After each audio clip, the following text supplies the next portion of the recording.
자, 우리 오늘 요한복음 18장 28절부터 40절 말씀 함께 나누겠습니다.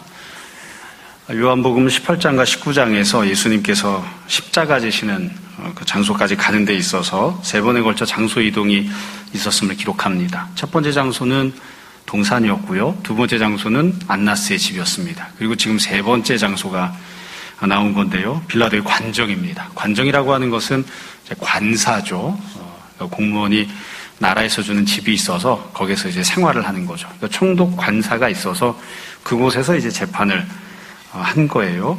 근데 지금 이 내용을 보시면 앞에 나왔던 두 곳과는 좀 다른 독특한 특징이 있습니다. 이 특징을 우리가 잘 염두에 두어야 되는데요. 그 특징이 무엇이냐면 지금 이 본문에 나오고 있는 내용은 불신자들, 그러니까 유대인들이 예수님을 고발하는 내용으로 되어 있다는 겁니다. 무슨 말이냐면 앞에 동산에서 벌어진 사건이나 혹은 안나스의 집에서 벌어진 사건들을 보시면 제자들이 중심적인 인물이었어요. 그래서 제자들이 등장을 하고 예수님과 어떤 점에서 대조가 되고 어떤 점에서 달랐는지, 그래서 우리가 제자들의 모습을 보면서 이런 점은 좀 안타깝다, 아쉽다, 이건 좀 아름다운 믿음이 못 된다, 이런 내용들을 우리가 함께 살펴보았죠. 근데 지금 이 장면은 빌라도의 관정에서는 제자들이 아예 한 명도 등장하지 않습니다. 그러니까 동산에서는 12명 다 나왔고요. 안나스의 집에서는 이름 모를 제자와 베드로 두 사람이 있었고요. 근데 지금 빌라도의 관정에는 제자들이 한 명도 없는 거예요. 그리고 이 자리에는 예수님을 고발하고 예수님을 십자가에 못 박으라고 소리치는 사람들만 들어 있습니다. 그래서 지금 본문이 담고 있는 내용은 뭐냐면 유대인들, 불신자들, 주님을 십자가에 못 박으라고 외치는 그 사람들은 도대체 어떤 생각을 갖고 있었는가? 그러니까 유대인들이 예수님을 어떤 관점으로 보았고, 또 유대인들이 예수님을 어떻게 평가했고, 그래서 왜 예수님을 십자가에 못 박으러 했는지가 이제 세속적 관점에서 이제 기록이 되어 있는 거예요. 그러니까 그런 점에서 지금 내용은 앞에 있던 것들과는 좀 다른 특징을 갖고 있죠. 다만 우리가 이 유대인들에 대해 생각할 때 한 가지 염두에 둬야 될 것은 이분들은 예수님을 완전히 모르는 사람들이 아니죠. 예수님께서 사역을 하셨기 때문에 주님에 대해서 소문을 들은 적이 있고, 혹은 직간접적으로 주님을 경험한 적이 있고, 아니면 아예 그냥 예수님으로부터 은혜를 받은 적이 있는 그런 사람들도 여기 이제 포함이 돼 있을 거라고요. 그래도 이들은 예수님을 믿거나 예수님을 따라다니는 제자들은 아니었기 때문에 불신자들, 주님을 고발하는 그런 사람들이었습니다. 이미 이렇게 말씀드렸으니까 뒤에 가서도 또 계속 말씀드리겠지만 그래서 우리가 이 오늘 본문을 볼 때 중요하게 생각해야 되는 점은 불신자들이 어떻게 행동했는가, 이런 것도 중요하지만 혹시 우리가 예수님을 믿는 제자라고 하는데, 성도라고 하는데 지금 본문에 나오는 불신자들과 비슷한 모습이 우리 안에 여전히 들어있는 것은 아닌가, 이런 점들을 또 우리가 스스로에 대해서 다시 한번 잘 생각해보고 살펴볼 수 있는 그런 기회가 됐으면 좋겠습니다. 본문이 구성이 어떻게 되어 있냐면 앞에 있던 본문과 비슷해요.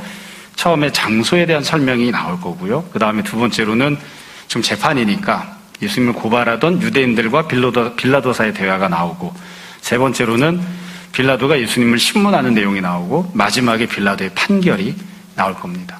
빌라도가 했던 재판은 두 번 나옵니다. 오늘 보는 내용이 첫 번째 내용이고요. 다음 주에 볼 내용이 두 번째 재판 내용입니다. 자, 먼저 장소와 관련된 설명을 볼게요. 28절입니다. 28절을 보면 그들이 예수를 가야바에게서 관정으로 끌고 가니 새벽이라, 이렇게 되어 있습니다. 장소와 시간에 대한 설명이 나왔죠. 앞부분에 나왔던 이 안나스의 집에서부터 사실 예수님은 곧장 빌라도에게 오신 게 아니에요. 대제사장 이 가야바에게로 가셔서 가야바에게서 밤새 재판과 고초를 당하십니다. 근데 그 내용을 요한복음은 생략을 해놓았어요. 그래서 그 내용은 기록이 없고, 그 다음에 이제 빌라도의 관정으로 온 내용이 나오는 거예요. 자, 그럼 관정에서는 어떤 모습이 있었는가? 28절 중간입니다.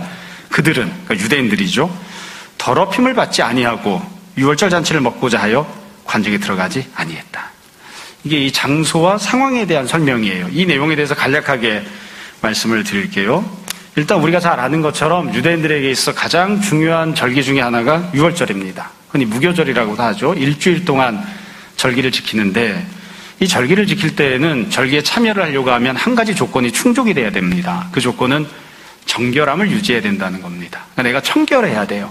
그럼 정결하다고 하는 건 무슨 뜻이냐? 유월절은 무교절이라고 부르는데, 무교절이라고 하는 건 누룩이 없다는 뜻이거든요.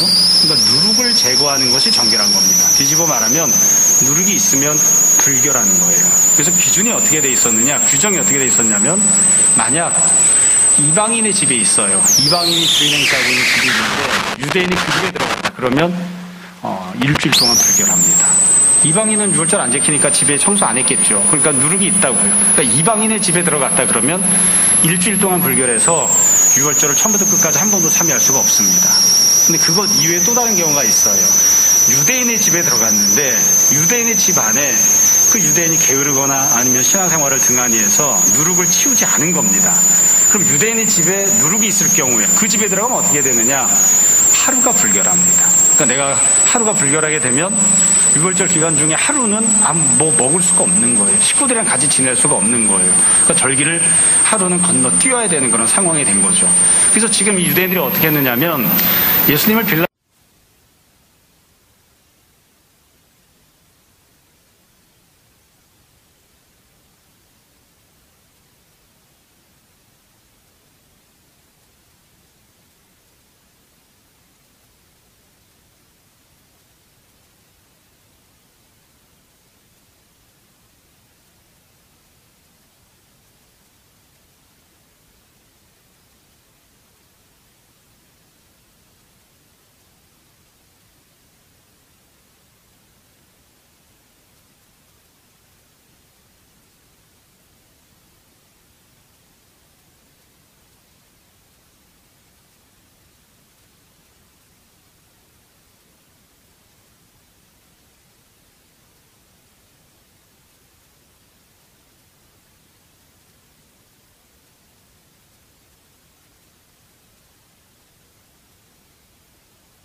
규정하고 보았습니다.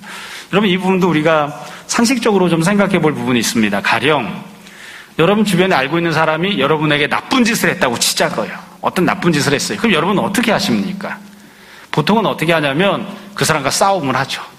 싸움을 하거나 삿대질을 하거나 욕을 하거나, 아니면 내가 무언가 손해를 본 게 있으면 그 사람에게 얘기를 해서 손해를 다 배상을 받거나, 아니면 나랑 좀 친한 사람이면 좀 허물을 덮어주거나, 무언가를 알아서 개인적으로 처리를 합니다. 이런 모습이 되었던 저런 모습이 되었던.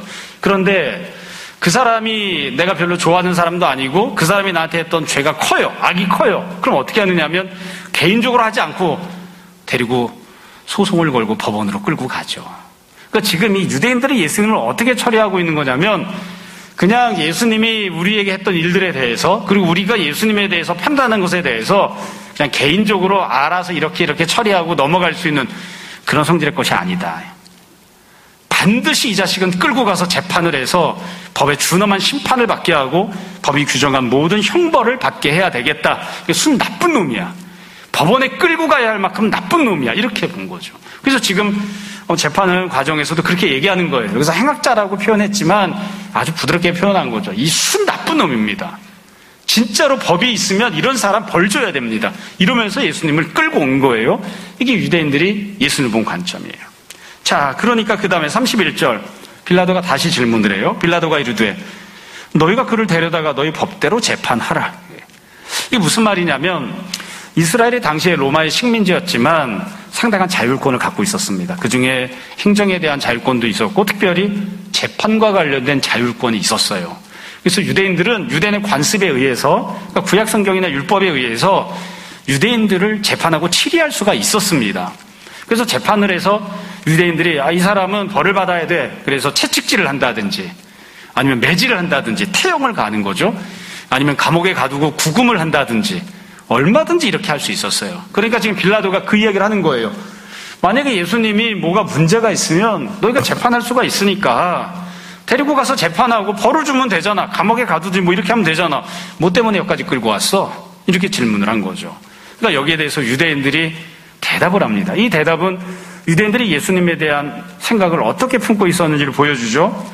여러분 그 뒤에 보시면 31절 중간이에요. 유대인들이 이르되 우리에게는 사람을 죽이는 권한이 없나이다. 이 유대인들의 대답이에요. 간단해요. 유대인들은 왜 예수님을 끌고 왔느냐? 죽이기 위해서 데리고 온 겁니다. 죽이기 위해서. 유대인들에게는 다른 모든 재판 권한이 있었지만 누군가에게 사형을 언도하고 사형을 집행할 수 있는 권한은 없었거든요. 그러니까 이거를 현실적으로 보자면 이렇게 이야기할 수 있어요. 유대인들은 예수님을 어떻게 생각한 거냐면 예수님 미운 거예요. 근데 얼마만큼 미움냐? 자기들이 갖고 있는 권한이 있어요. 자기들이 갖고 있는 권한 내에서 모든 권한을 다 사용해서 예수님에게 벌을 줘도 그것만으로는 충분하지 않다고 생각을 하는 거예요. 내가 갖고 있는 모든 권한을 다 사용해서 예수님에게 안갚음을 하고 분풀이를 하고 형벌을 가하고 그래도 그것만으로는 충분하지가 않아서 내가 할 수 있는 최대치를 넘어서서 예수님에게 무언가를 하고 싶다. 한마디로 이야기하면 저 자식은 반드시 죽여서 치워버렸으면 좋겠다. 이런 생각을 가지고 끌고 나온 거죠. 참 이게 모르겠어요. 이게 적절한 예는 아니지만 뭐 누나랑 남동생이 싸우면 그렇게 하곤 하잖아요. 누나가 남동생한테 막 뭐라고 하다가 안 되면 엄마한테 이르잖아요. 막 엄마 더 벌을 주세요. 막 내가 쟤한테 이렇게 할 수는 없지만 엄마는 더 할 수 있으니까 벌을 더 주세요. 막 이렇게 하죠. 그러니까 지금 유대인들도 자기들의 권한을 넘어서서라도 그리고 빌라도의 권한을 사용해서라도 예수님을 죽이고 싶어 했고 그것 때문에 지금 예수님을 끌고 와서 재판을 걸고 있는 거죠. 그러니까 이게 불신자들이 유대인들이 예수님을 어떻게 생각하는지를 지금 보이고 있습니다. 뭐 간단한 내용입니다. 자, 우리가 늘 안타깝게 생각하지만 예수님을 죽이기 위해서 유대인들이 불신자들이 예수님을 끌고 왔어요. 그래서 이들은 예수님에 대해서 행악자로 죽어 마땅한 자로 그렇게 규정을 합니다. 자, 그러면 정말로 예수님이 죽어 마땅한 자인가? 여러분, 우리가 뭐 일반적으로 상식적으로 그런 의문을 늘 갖곤 해요. 이런 장면들 볼 때마다 예수님이 정말로 뭐 그렇게 대단히 크게 잘못했나? 여러분, 예수님 뭔 잘못을 했죠? 무슨 잘못을 했습니까? 아니, 예수님께서 죽어야 할 만큼 그렇게 미움을 받을 이유가 있나요? 그러니까 우리가 유대인의 입장에서 생각해 보면 예수님께서 유대인들에게 폭력을 행사해서 막 두들겨 팼나요? 아닙니다. 뭐 도둑질을 했나요? 강도짓을 했나요? 아니면 예수님이 유대인들의 부인을 뭐 데려다가 간음을 했나요? 특별하게 죄를 지은 게 없잖아요. 근데 유대인들도 사실 그 사실을 알고 있어요. 주님께서 율법으로 흠을 잡을 수 없다는 사실을. 근데 왜 유대인들은 도대체 이렇게까지 예수님을 미워하는 걸까? 왜 이렇게 예수님을 미워하는 걸까? 이게 사실 상식적으로 잘 이해가 안 되는 부분이에요. 동시에 이걸 잘 이해해야 유대인들의 마음을, 그리고 유대인들이 예수님을 향해 어떤 태도를 취했는지를 우리가 충분히 이해할 수 있지 않나 싶어요. 사람마다 여러 가지로 이해를 할 수 있을 것 같아요. 그런데 제가 생각할 때에는 이런 말도 안 되는, 논리적으로 이해하기 어려운 상황을 이해하려고 하면, 설명하려고 하면 딱 한 가지밖에 방법이 없는 것 같아요. 그게 뭐냐면 유대인들이 정말로 원하고 간절히 바라던 그런 소망, 욕심, 유대인들이 이것만은 절대로 놓칠 수 없어, 그렇게 갖고 있었던 그런 집착이 있는데, 그 유대인들이 갖고 있던 욕심과 집착에 대해서 예수님께서 심대한 위험 요소로 작용했기 때문에 이렇게 한 것이 아닌가 싶습니다. 무슨 말이냐면, 내가 간절히 원하는 게 있을 때 이것만큼은 내가 절대로 놓칠 수 없어. 이거는 꼭 내가 갖고 있어야 돼. 이거는 내가 꼭 얻었으면 좋겠어. 이게 유대인들이 이렇게 원하는 게 있었거든요. 욕심 부리고 있는 거, 집착하고 있는 게 있었거든요. 근데 예수님께서 얼마든지 그거를 이루어 주실 수도 있고 도와주실 수도 있는데 주님께서 안 움직이시는 거예요. 뿐만 아니라 아예 주님께서 유대인들이 그 욕심을 성취하는 데 있어서 아주 중요한 위험 요소로 반대하는 그런 모습을 갖고 있는 거죠. 그러니까 예수님이 미운 거예요. 예수님을 죽여 없애서라도 자기들의 욕심을 그대로 유지를 하고 싶어 하는 거죠. 이걸 좀 다른 식으로 설명을 해볼게요. 그냥 이렇게 이야기하면 좀 과연 그런가 이렇게 생각할 수도 있는데, 이건 일상생활에서 얼마든지 벌어지는 일이거든요. 어떤 사람이 다른 사람을 많이 사랑을 했어요. 하늘만큼 땅만큼 사랑했다고 치자고요. 그래서 많이 헌신하고 섬겨주고 그랬습니다. 근데 배신을 당한 거예요. 얼만큼 미울까요? 얼만큼? 하연자면 어떨 것 같아요? 이만큼 사랑했는데 배신당하면 얼만큼 미울까? 손톱만큼? 크게 사랑했는데 배신을 당하면 사랑한 만큼 미워요. 사랑한 만큼. 그러니까 부부 사이에 문제가 생겼을 때 그런 경우들이 많이 있는 거잖아요. 내가 내 남편을, 내 아내를 그렇게 많이 신뢰하고 믿었는데 내 남편이 나를 배신했다. 그러면 그 배신감이 너무 큰 거예요. 아예 소망이 없었으면, 사랑하는 마음이 없었으면 배신감이 들지도 않아요. 이렇게 이야기하면 조금 우리 아이들은 이해를 잘 못할 수도 있으니까 아이들이 좀 이해하기 쉽게 이야기를 해볼게요. 자, 가령 오락을 한다, 게임을 한다 치자고요. 근데 아이가 별로 게임에 별로 욕구가 없어요. 하면 좋고 못하면 할 수 없지 이런 정도예요. 그런데 어느 날 아빠가 와서 야, 게임은 인생에 도움이 안 되니까 게임기 치우자. 그리고서는 게임기를 갖다가 치워버렸어요. 그럼 아이는 반응이 어떨까요? 할 수 없지 이렇게 반응할 거예요. 그런데 그런 정도의 아이가 아니라 이 아이는 게임에 너무너무 집착하고 있는 아이예요. 내 인생은 게임이야. 게임이 없는 내 인생은 생각할 수도 없어. 나는 게임을 하기 위해 태어난 사람이야. 이렇게 생각하고 있었어요. 근데 아빠가 보니까 저거에 너무 저렇게 집착을 하고 있으면 안 될 것 같거든요. 그래서 아빠가 애랑 싸우다가 너 게임 갖고 와봐. 그리고서는 다 때려 부셔버렸어요. 그럼 아이는 어떤 마음이 들까요? 게임에 너무너무 집착해 있던 아이는 그런 상황을 만나면 어떤 마음이 들까? 참, 이거 아이들 있는 데서 이야기하면 굉장히 부적절한, 교육적이지 않아서 그런데 아이 마음속에 다 때려 부시고 싶은 마음이 들어요. 내가 그렇게 원했던 게임기를 아빠가 때려 부셨단 말이야. 다 때려 부시고 싶은 마음이 드는 거예요. 내가 너무너무 사랑해서 내 방에 붙여놓았던 BTS 큰 사진을 아빠가 박박 찢었다고 생각해 보세요. 저 사람이 내 아빠가 맞아? 이러면서 막 마음에 분노가 막 치밀어 오는 거죠. 옛날에는 그런 경우가 있었어요. 아마 요즘에는 그게 잘 이해를 못할 수도 있는데, 옛날에는 돈도 없고 가난하고 형편도 어려우니까 애들을 여럿 낳으면 다 공부를 시킬 수가 없었거든요. 그래서 아이에게 야, 형은 공부하고 너는 농사 짓자 하고서는 아이에게 손에다가 곡괭이를 쥐어주고 괭이를 쥐어주고, 그리고서는 아침에 해가 뜨면 농사지러 데리고 가는 거예요. 근데 애가 너무 공부가 하고 싶어. 나는 농사꾼으로 살고 싶지 않아요. 난 공부해서 대학 갈래요. 그리고서 공부가 하고 싶은 거예요. 근데 아빠는 이야기하죠. 우리 집은 너 공부시킬 형편이 아니야. 공부해도 소용없어. 그냥 농사나 지어. 근데 애가 공부를 하겠다는 그런 집착을 갖다가 어떤 그런 용기를 갖고 내는 거죠. 이제 힘을 내서 아빠 몰래 책을 하나 얻어왔어요. 그리고 나서는 밤에 호롱불 켜놓고 몰래 책을 보는 거예요. 근데 아빠가 그 책 읽는 아들을 쳐다보고 나서는 들어와가지고서는 애를 한번 쥐어 패고, 그러고 난 다음에 너 공부하면 안 된다고 했지. 어차피 대학 못 간다고 했지. 그러고 나서 그 책을 박박 찢어버렸다고 생각을 해보자고요. 그럼 애가 마음이 어떨까요? 우진아, 그럼 마음이 어떨까? 잘 됐다. 책도 없어졌는데 이제 더 이상 공부하기는 어렵겠구나. 이런 마음일까? 자, 그런 마음이 아니죠. 내가 가출해서라도 내가 공부하고 싶다. 이런 마음이 들어가지고 아빠 밑에 있으면 내가 인생 이거 제대로 살기 어렵다. 가출하고 싶은 마음이 들겠죠. 참, 여러분, 이게 저도 전에 들은 이야기인데 옥하는 목사님 얘기예요. 옥하는 목사님 아버지가 공부를 많이 하면 사람 병신된다. 땅은 거짓말하지 않는다. 그래서 별보기 운동하셨다고 그러잖아요.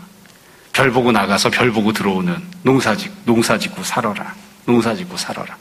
옥하는 목사님 그래서 몰래 책 보다가 나중에는 아마 대학 시험 본다고 할 때 못 보고 떨어지고 뭐 그래서 가출하고 뭐 그랬던 경험이 있다고 그러시더라고요. 사람이 뭔가를 간절하게 원하는 게 있는데 그걸 못하게 하거나 그걸 회방하거나 내가 갖고 있는 그것을 이 사람이 갖는 데 있어서 방해 요소가 된다. 그러면 그만큼 막 미운 거예요. 여러분, 그래서 이스라엘 사람들도 그랬던 것 같아요. 유대인들은 이스라엘 나라가 독립하기를 원했거든요. 예수님께서 얼마든지 나라를 독립시켜주고 나라가 부국강병을 이루고 전 세계를 주름잡는 그런 다윗의 나라로 만들어줄 거로 생각했는데 예수님께서 그렇게 안 하시는 거예요. 아니, 심지어 앞부분에 보면 안나스나 대시장들이 그러죠.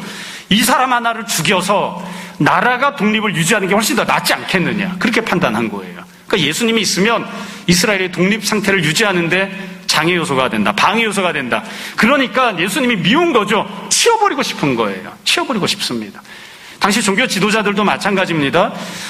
종교 지도자들이 자기들의 권한을 갖고 있어서 그 권력을 악하게 행사하고 그래서 부를 축적했어요. 예수님이 계속해서 뭐라고 하시잖아요. 그러니까 눈에 가시처럼 보이는 거죠. 저 예수 그리스도가 가만히 있으면, 계속 있으면 우리가 갖고 있는 이 권력을 행사하기가 어렵다. 저거 빨리 치워버려야 된다. 그런 판단을 한 거예요. 결국 정리하면 이렇게 이야기할 수 있습니다. 유대인들, 불신자들은 어떤 생각을 갖고 있냐면 이 땅에서 자기들이 살아가고 싶은 삶의 모습이 있어요. 이 땅에서 자기들이 절대로 놓치고 싶어하지 아니하는 무언가가 있어요. 자기들의 욕심이에요. 자기들의 집착이에요. 근데 그것을 예수님께서 못하게 하시거든요. 예수님과 그 자신들의 욕심이 공존하기가 어려워요. 그러니까 어떻게 판단하냐면 누가 되었든지 간에 내 욕심을, 내 집착을 방해하는 사람이 있으면 그건 행악자로 규정하는 거예요. 그리고 그냥 치워버리자. 이렇게 생각하는. 이러면서 이제 재판이 전개가 되었습니다. 자, 두 번째로 그 뒤로 넘어갈게요. 세 번째입니다. 예수님께서 재판을 받는 과정이 그 다음에 나오죠. 빌라도와 예수님 사이의 대화가 나옵니다. 빌라도가 신문을 하고 예수님이 대답을 하시는데 본문에서 어찌 보면 이 내용이 제일 중요할 것 같아요. 예수님의 말씀이니까요. 그 뒤에 내용을 보시면 33절부터 38절까지인데 빌라도가 4번에 걸쳐서 질문을 합니다. 그리고 예수님이 대답을 하세요. 자, 33절부터 볼게요. 이때도 마찬가지로 빌라도의 질문은 그 제차는 그렇게 많이 중요하진 않아요. 이 빌라도가 다시 관정에 들어가 예수를 불러 이르되 네가 유대인의 왕이냐? 이렇게 질문해요. 너 누구냐? 이렇게 물은 거예요. 여러분, 빌라도가 여러 가지 질문할 수 있는데 특별히 유대인의 왕이냐고 질문한 것도 참 독특한 점입니다. 빌라도는 왜 예수님께 이 질문을 했을까요? 왜? 사실은 이것도 간단합니다. 여러분, 빌라도는 예수님에 대해서 아무 관심이 없습니다. 예수님이 당시 종교 지도자들에게 어떤 존재였는지 관심 없어요. 예수님이 성전을 세우는지 허무는지 관심 없어요. 빌라도는 로마의 총독이잖아요. 빌라도가 갖고 있는 유일한 관심은 이 자식이 반란을 도모할 것인가, 이거 한 가지만 관심이 있습니다. 현재 로마가 이스라엘을 통치하고 있는데 이 통치와 관련해서 어떤 방해 요소로 작용할 것인가, 이거 한 가지만 관심이 있어요. 그러니까 딱 한 가지만 묻는 거예요. 네가 반란 주동자냐? 그거 묻는 거죠. 네가 유대인의 왕이냐? 너 로마의 통치에 대해서 반기를 드는 그런 역적의 무리가 아니냐? 지금 그렇게 질문을 하는 거예요. 그래서 이 질문을 놓고 보면 참 묘합니다. 겉보기만 놓고 보면 유대인들과 빌라도가 정반대 얘기를 하고 있거든요. 유대인들은 예수님이 이스라엘 독립의 장애 요소이기 때문에 미워하는 거예요. 근데 지금 빌라도는 뭐라고 신문하냐면 너 이스라엘 독립운동한 거 맞지? 지금 이렇게 질문을 해요. 그래서 껍데기만 놓고 보면 정반대 질문을 해요. 예수님은 여기에서도 쥐어터지고 저쪽 가도 쥐어터지는. 근데 사실은 조금 더 생각해보면 본질적으로는 동일한 질문을 받고 있는 겁니다. 왜냐하면 유대인들도 이 땅에서 자기들이 원하는 모습이 있는데 그것을 집착해서 예수님을 미워하는 것이고요. 빌라도도 예수님 자체에 대해서는 관심이 없어요. 주님이 주신 말씀에 대해서도 관심이 없어요. 자기가 이 땅에서 누릴 수 있는 통치권을 어떻게 하면 든든하게 확보할 것인가, 그것에만 관심을 두고 예수님께 신문을 하거든요. 그러니까 본질적으로는 유대인들과 빌라도가 똑같은 거예요. 둘 다 자기 자신과 관련되어 있는 욕심을 갖고 있는 거죠. 예수님은 과연 내 욕심에 있어서 도움을 주는 사람인가, 아니면 장애 요소인가, 그것만 가지고 지금 질문합니다. 두 번째로 빌라도가 질문합니다. 35절. 빌라도가 대답하되 내가 유대인이냐, 네 나라 사람과 대제사장들이 너를 내게 넘겼으니 네가 무엇을 하였느냐. 이번에 두 번째로 던지는 질문은 너 무슨 일 하다가 잡혀온 거냐, 이렇게 질문하는 거예요. 여기에 대해서 예수님이 대답하십니다. 36절부터 주님이 대답하시는 내용이 나오는데, 이제부터 나오는 대답을 가만히 보시면 예수님께서 자기 자신과 관련해서 세 가지를 말씀하십니다. 그 중에 첫 번째가 지금 36절에 나와요. 36절. 예수께서 대답하시되 내 나라는 이 세상에 속한 것이 아니니라. 이게 첫 번째 대답입니다. 주님께서 뭐라고 말씀하셨냐면 내 나라가 있다, 이렇게 말씀하세요. 내 나라가 있다. 그리고 내 나라는 이 세상에 속한 것이 아니다, 그렇게 말씀하세요. 우리가 알고 있는 것처럼 예수님께서 이 땅에 오셔서 공생의 사역을 하셨죠. 여러 가지 사역을 하셨습니다. 활동을 하셨습니다. 오늘날 식으로 이야기하면 운동을 하신 것인데, 그 모든 활동은 다 주님의 나라와 관련된 겁니다. 내 나라, 이 세상에 속하지 않은 주님의 나라, 흔히 이야기하는 하나님 나라와 관련된 활동을 하셨어요. 예수님은 단 한 번도 이 세상의 나라나 이 땅에 있는 권력과 무언가를 해본 적이 없어요. 이 세상에 있는 통치 권력을 사용해서 이 땅을 어떻게 개편하거나 더 좋은 세상으로 만들거나 이런 일은 해보신 적이 없어요. 주님께서 공생의 사역 시작하실 때 첫 번째 선포가 그거잖아요. 회개하라. 천국이 가까이 왔다. 하늘나라가 가까이 왔다. 예수님께서 사역하신 모든 내용은 주님 나라, 하나님 나라, 하늘나라와 관련된 일들입니다. 그 모든 것들에 대해 말씀하세요. 그러니까 주님은 대비를 시키고 있어요. 유대인들은, 빌라도는 이 세상에 속한 나라, 이 땅에 있는 나라, 눈에 보이는 권력을 이야기합니다. 그런데 예수님은 그렇게 말씀하지 않으세요. 이 땅에 있는 나라 말고, 이 세상에 있는 나라 말고, 네가 욕심 부리고 있는 그거 말고 주님의 나라가 있다. 주님의 나라는 이 세상에 속하지 않았다. 이게 주님께서 말씀하시는 첫 번째 내용이에요. 그 뒤에 보시면 37절, 빌라도가 다시 세 번째 질문을 합니다. 빌라도가 이르되 그럼 네가 왕이 아니냐? 너 그럼 왕은 아닌 거냐? 이렇게 질문한 거예요. 예수께서 대답을 하십니다. 네 말과 같이 내가 왕이니라. 이게 주님의 두 번째 대답입니다. 그러니까 예수님은 왕이십니다. 주님께서 자기 입으로 스스로 말씀하시는 거예요. 나는 왕이다, 이렇게 말씀하세요. 그 뒤에 내가 이를 위하여 태어났으며 이를 위하여 세상에 왔다. 그러니까 주님께서 왕 되신 모습이 이 땅 가운데도 임하고 이 땅 가운데서도 성취되게 하시기 위해서 성육신하시고 사역하셨다고 말씀하신 거예요. 그리고 맨 끝에 이렇게 말씀하시죠. 30절 끝입니다. 무릇 진리에 속한 자는 내 음성을 듣느니라. 진리에 속한 자라고 하는 말은 예수님께서 복음을 선포하신 것, 그게 진리거든요. 그 진리를 듣고 깨닫고 예수님을 믿고 예수님을 따르는 사람이 된 사람들입니다. 그러니까 지금 예수님이 세 가지 내용을 말씀하셔요. 첫 번째는 주님의 나라, 두 번째는 주님의 왕되심, 세 번째는 진리에 속한 자. 이 세 가지에 대해서 주님께서 말씀을 하셨어요. 이 모든 내용을 듣고 난 다음에 빌라도가 38절에 보면 마지막으로 질문하죠. 빌라도가 이르되 진리가 무엇이냐? 예수님이 여기에 대해서는 대답을 하지 않으십니다. 그러고 나서 이제 대화가 끝나요. 자, 그래서 예수님께서 대답하신 내용을 놓고 보면 유대인들이 예수님에 대해 생각하고 이야기한 것과 예수님의 말씀이 너무너무 다르다는 걸 알 수 있어요. 유대인은 딱 한 가지만 이야기했죠. 유대인들은 딱 하나만. 예수님이 누구신지에 대해서만 이야기합니다. 유대인들은 예수님을 누구라고 보았느냐? 행악자이고 반드시 죽여버려야 할 사람으로 보았습니다. 근데 예수님은 뭐라고 말씀하셨는가? 첫 번째, 주님의 나라에 대해서. 두 번째, 주님이 왕되심에 대해서. 세 번째, 진리에 속한 그런 주님의 자녀들에 대해서 말씀을 하셨어요. 그래서 이 유대인들이 갖고 있는 생각이 무엇인지를 예수님이 하신 말씀을 기준으로 조금 더 면밀하게 살펴볼 수 있습니다. 유대인들은 도대체 어떤 생각을 갖고 살아가는 사람들인가? 유대인들은 주님을 어떻게 이해했는가? 예수님 말씀 세 가지죠. 첫 번째, 주님의 나라입니다. 유대인들은 어떤 자들입니까? 유대인들은 주님의 나라에 관심이 없습니다. 이 세상과 이 땅에 있는 나라에만 관심을 두고 살아가는 사람들입니다. 예수님의 두 번째 말씀은 주님의 왕되심입니다. 그럼 유대인들은 어떤 사람들인가? 예수님을 왕으로 생각하지 않습니다. 경배하지도 않고 예배드리지도 않습니다. 예수님을 그저 단순한 행악자로 간주할 뿐입니다. 예수님의 세 번째 말씀이에요. 진리에 속한 자가 있죠. 유대인들은 진리에 속한 자가 되는데 관심이 없어요. 유대인들이 관심을 갖고 있는 건 어떻게 하면 나는 독립한 이스라엘에 속한 백성으로 살아갈까, 이것만 관심이 있어요. 예수님께서는 진리에 속한 자가 될 것을 말씀하시지만 유대인들은 어떻게 하면 나는 부르주아 계층에 속해서 살아갈 것인가만 관심이 있어요. 예수님께서는 진리에 속한 자가 되라고 말씀하시지만 유대인들은, 불신자들은, 주님을 십자가에 못 박아둔 자들은 어떻게 하면 서울대에 속한 자, 어떻게 하면 하버드에 속한 자, 어떻게 하면 50평짜리 아파트에 속한 자로 살아갈 것인가에 대해서만 관심을 갖고 있습니다. 굉장히 다른 거예요. 그러니까 예수님께서 말씀하신 게 유대인들 입장에서 놓고 보면 그들의 욕심이나 그들의 집착을 전혀 충족시켜주지 않거든요. 채워주지 않거든요. 그러니까 예수님이 미운 거예요. 치워버리고 싶은 그런 생각이 드는 거죠. 거꾸로 이야기하면 이렇게 얘기할 수 있습니다. 반면 제자들은 어떤 사람들인가요? 제자들은 간단합니다. 제자들은 이 땅보다는 주님 나라의 소망을 두고 살아가는 사람들입니다. 제자들은 이 땅의 통치자들을 두려워하는 것이 아니라 주님만을 왕으로 알고 고백하고 예배드리며 살아가는 자들입니다. 제자들은 이 땅에는 어떤 그룹에 속하는 것을 갈망하기보다 진리에 속한 자로 살아가기를 간절히 소망하는 자들입니다. 그게 바로 제자들의 모습인 거죠. 처음에 말씀드렸던 것처럼 오늘 본문이 담고 있는 내용은 유대인들 불신자들에 대한 내용입니다. 그래서 혹시 우리도 유대인들과 비슷한 그런 사고방식을 갖고 있는 것은 아닌가, 그런 모습이 있는 것은 아닌가를 잘 살펴봐야 돼요. 여러분, 우리는 어떠한가?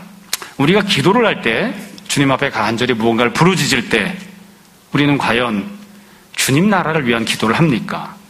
우리 거의 대부분 이 땅과 이 세상에서 살아가는 것과 관련된 기도를 합니다. 그리고 내가 갖고 있는 욕심에 대해서 주님 앞에 기도를 해요. 그리고 나서는 사실 그런 모든 부모들도 주님께 기도하는 것은 올바른 모습이에요. 그런데 그렇게 열심히 기도하다가 이루어지지 않으면, 내 욕심이 이루어지지 않으면, 내가 집착하고 있는 부분을 주님께서 방해하시면 그러면 어떻게 반응하는가? 우리 종종 그렇게 반응하죠. 조금 예쁘게 표현하면 이렇게, 예수님 미워요, 그렇게 하죠. 예수님 싫어요. 예수님 얼마든지 해줄 수 있는데 왜 나한테 안 해주시나요? 예수님 저 싫어하시는 거죠. 그렇게 반응해요. 여기서 조금 더 가면 교회 바꿀래요. 여기서 더 지나면 나 이제 교회 안 갈래요. 그렇게 한다고요. 사실 우리가 주님 앞에서 반응하는 행동들을 놓고 보면 유대인들과 비슷한 모습들이 참 많아요. 앞에 나왔던 믿음이 없는 제자들과 비슷한 모습 정도가 아니라 불신자들과 비슷한 모습이 많아요. 예수님을 십자가로 내몰았던 사람들과 비슷한 모습들이 우리 안에 참 많아요. 내가 원하는 것을 채워주지 않으면 예수님도 미운 사람이고 나쁜 사람이고, 내가 원하는 욕심대로 주님이 움직여주지 않으면 예수님을 그냥 행악자로 취급하는, 예수님을 없애버리려고 하는 그런 반응들 할 때들이 참 많은 거죠. 자, 마지막 판결을 보겠습니다. 빌라도가 일단 재판을 하고 마지막에 판결을 합니다. 38절 후반부예요. 이 말을 하고 다시 유대인들에게 나가서 이르되 나는 그에게서 아무 죄도 찾지 못하였노라. 빌라도가 재판관으로서 예수님에게서 죄를 찾지 못했다고 그렇게 고백을 하죠. 인정을 합니다. 그럼 어떻게 해야 되나요? 예수님을 풀어놔야죠. 예수님을 놓아드려야 됩니다. 근데 빌라도가 예수님을 놓지 않습니다. 이거 굉장히 악하게 행동하는 거죠. 그런 다음에 39절에 보면 6월절이면 내가 너희에게 한 사람을 놓아주는 전례가 있으니 그러면 너희는 내가 유대인의 왕을 너희에게 놓아주기를 원하느냐. 그러니까 빌라도에게 사면권이 있어요. 죄를 짓고 감옥에 갇혀있는 사람이 있는데 그 사람을 풀어놔줄 수 있는, 석방해줄 수 있는 사면권이 있어요. 그러니까 빌라도가 그렇게 얘기하는 거예요.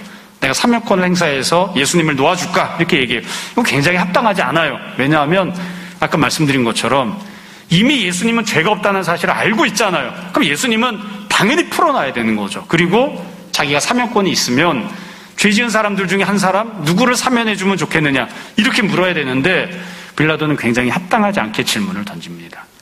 여기에 대해서 유대인들이 마지막으로 보이는 반응이 40절에 나옵니다. 유대인들은 이렇게 반응합니다. 아니라 바라바라. 바라바는 강도였더라. 이게 참 우리를 슬프게 하는 장면입니다. 예수님께서 아무리 하나님의 아들이셔도, 예수님께서 아무리 유대인들에게 선하게 하셨어도, 예수님께서 아무리 유대인들에게 온갖 종류의 구원을 다 베풀어 주셨어도 유대인들 자신들이 욕심을 내고 집착하는 것을 채워주시지 않으면 우린 당신이 싫습니다 하고 예수님을 쳐버립니다. 거꾸로죠. 아무리 그 사람이 강도짓을 했어도, 아무리 그 사람이 살인자여도, 아무리 그 사람이 죄를 많이 저지른 사람이라 할지라도 우리가 갖고 있는 욕심과 집착을 그 사람이 채워주는 데 도움이 된다면 우린 그 사람을 함께하는 사람으로 데리고 오고 싶습니다. 바라봐 주십시오. 이게 유대인들이 하는 행동이에요. 불신자들이 하는 행동입니다. 결국 이러면서 예수님께서 첫 번째 재판을 마치시고 십자가로 가는 그런 모습을 우리가 보게 됩니다. 자, 오늘 말씀을 정리를 하겠습니다. 처음부터 쭉 말씀드리면서 오늘은 불신자들의 모습에 대해 말씀드린다고 했으니까 그것을 다시 한번 염두에 두시고 본문을 정리했으면 좋겠어요. 이미 들었던 내용을 몇 가지 다시 말씀드립니다. 첫 번째로, 예수님은 왜 십자가에 달려 죽게 되셨습니까? 주님은 왜 십자가에 달려 죽게 되셨습니까? 우리가 다 알고 고백합니다. 우리가 죄를 지어서 우리 죄 때문에 우리를 구원하시기 위해서 주님이 십자가에 달려 죽으셨습니다. 맞습니다. 그게 본질입니다. 그런데 실제로 역사 속에서 주님께서 십자가를 향해 가게 되신 구체적인 과정이 있습니다. 실질적인 이유가 있습니다. 그 이유는 무엇이냐면 유대인들이 예수님을 미워했기 때문입니다. 유대인들의 욕심과 집착을 주님께서 채워주시지 않는다고, 유대인들의 바람대로 주님께서 움직여주지 않는다고 예수님께서 미움을 받으신 겁니다. 그래서 주님은 십자가를 지시게 되었습니다. 그래서 우리가 이것을 늘 무겁게 생각하고 또 이것을 늘 스스로에게 잘 적용해야 됩니다. 만약 우리가 주님을 향해서 유대인들과 마찬가지 마음을 품는다면, 내 욕심과 집착대로 주님이 움직여주지 않으면 나는 주님이 싫다라는 그런 마음가짐을 가지고 주님을 대하면 우리도 언제든지 얼마든지 주님을 십자가로 내몰 수 있는 사람들입니다. 그런 모습이 우리 가운데 혹시 자리 잡고 있는 것은 아닌가 늘 살펴보아야 됩니다. 두 번째로, 예수님께서는 무엇을 말씀하셨습니까? 예수님께서는 무엇을 말씀하셨습니까? 세 가지 말씀을 하셨죠. 주님 나라에 대해서, 주님께서 왕 되신 것에 대해서, 그리고 진리에 속한 자들이 되는 것에 대해서 말씀하셨습니다. 성도는 마땅히 이 세 가지를 항상 염두에 두고 이 세 가지의 소망을 두고 살아가는 사람들이 되어야 됩니다. 이것을 결코 잊어서는 안 됩니다. 세 번째로, 제자들은 어떠했는가? 불행하지만 본문엔 제자들이 등장하지 않습니다. 이미 제자들은 유대인만도 못한 그런 존재들입니다. 그러나 우리가 아닌 것처럼 시간이 조금 흐른 뒤에 제자들이 회개하고 주님을 섬기는 사람들이 됩니다. 그래서 지금 본문엔 나오지 않지만 조금 뒤에 가면 제자들이 다 주님의 나라를 위해서, 그리고 주님의 왕되심을 선포하기 위해서, 진리에 속한 자로 살아가기 위해서 목숨을 내어놓고 헌신하는 그런 사람들이 되는 것을 볼 수 있습니다. 우리가 혹시 제자들처럼 부족한 사람들이라 하더라도 제자들이 변했던 것을 우리가 생각하고 우리도 그런 사람들이 다 될 수 있었으면 좋겠습니다. 마지막으로 한 가지만 더 말씀드릴게요. 지금까지 읽었던 18장과 19장 내용을 보면 세 부류의 사람이 등장합니다. 그 세 부류의 사람들은 각각 자기의 자리가 있고 자기의 입장들이 있습니다. 첫 번째 부류는 예수님입니다. 하나님이 주신 직분을 감당하기 위해서 십자가라도 감당하시겠다고 하는 예수님께서 계세요. 모든 사람들이 사실 이 예수님과 같은 자리, 같은 입장을 가져야 되는데 참 불행하게 그렇지 못하죠. 두 번째로는 가장 나쁜 사람입니다. 오늘 본문에 나오는 유대인들이죠. 불신자들, 주님을 십자가로 내모는 그런 사람들이 있습니다. 근데 이 예수님과 유대인들 이 사이에, 이 중간에 자리를 점하고 있는 사람이 한 부류가 더 있죠. 누구냐면 이름은 제자들인데 사실은 예수님을 따르지 않는 제자들입니다. 동산에서도 주님을 버렸던, 안나스의 집에서도 주님을 버렸던 제자들이 더 있어요. 이 제자들은 위치가 어딜까요? 예수님과 유대인들 사이에 자리를 잡고 있는데 그 사이 중에서도 유대인들 편에 가까운 위치에 자리 잡고 있는 제자들인 거죠. 성경에는 이 세 부류의 사람들이 등장합니다. 세부적으로 생각해보면 한 부류를 더 끼워 넣을 수 있을 것 같아요. 예수님과 유대인들 사이에 있되 예수님 편이 좀 더 가까이에 자리 잡고 있는, 주님 말씀대로 순종하고 살아가려고 하는 제자들이 있을 수 있겠죠. 여러분, 우리는 어느 자리에 어떤 모습으로 어떤 입장을 가지고 서 있는지를 항상 생각해 봤으면 좋겠습니다. 제일 좋은 모습, 늘 주님을 사랑하고 늘 주님과 함께하고 주님과 같은 곳을 바라보는, 그것이 우리 모두의 모습이 되었으면 좋겠습니다. 모쪼록 우리 안에 예전부터 담고 있었던 세상을 닮은 모습, 유대인들을 닮은 모습, 혹시 남아있는 것이 없는지를 잘 살펴보고 주님을 십자가로 내모는 그런 모습들은 다 우리 안에서 꺼집어내서 회개하고 없애버리는, 오직 주님만 사랑하고 섬기는 우리 모두가 다 되었으면 좋겠습니다. 그런 귀한 은혜가 우리 모두에게 풍성히 임하기를 주님 이름으로 축원합니다. 잠시 기도하겠습니다.